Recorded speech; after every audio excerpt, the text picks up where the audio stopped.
ગાંધીધામના ખન્ના માર્કેટમાં હૃદય હચમચાવી દેનાર અકસ્માતમાં ચાલતા યુવક ઉપર ટ્રકના પૈડા ફરી ગયાનો સીસીટીવી સામે આવ્યો છે। આજરોજ સવારે બનેલી ઘટનામાં ટ્રકની ચપેટમાં નિર્દોષ યુવક ફૂટેજમાં પૂરો બનાવ સાફ દેખાયો છે।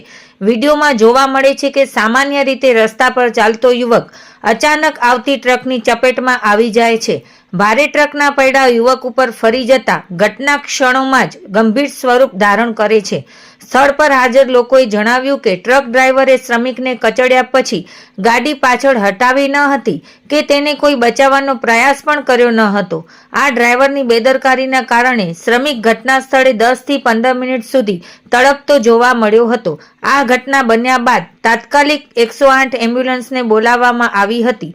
જો કે તબીબી સહાય મળે તે પહેલા જ લેબરનું મૃત્યુ નીપજ્યું હતું। પોલીસે ઘટનાની નોંધ લઈ વધુ તપાસ હાથ ધરી છે।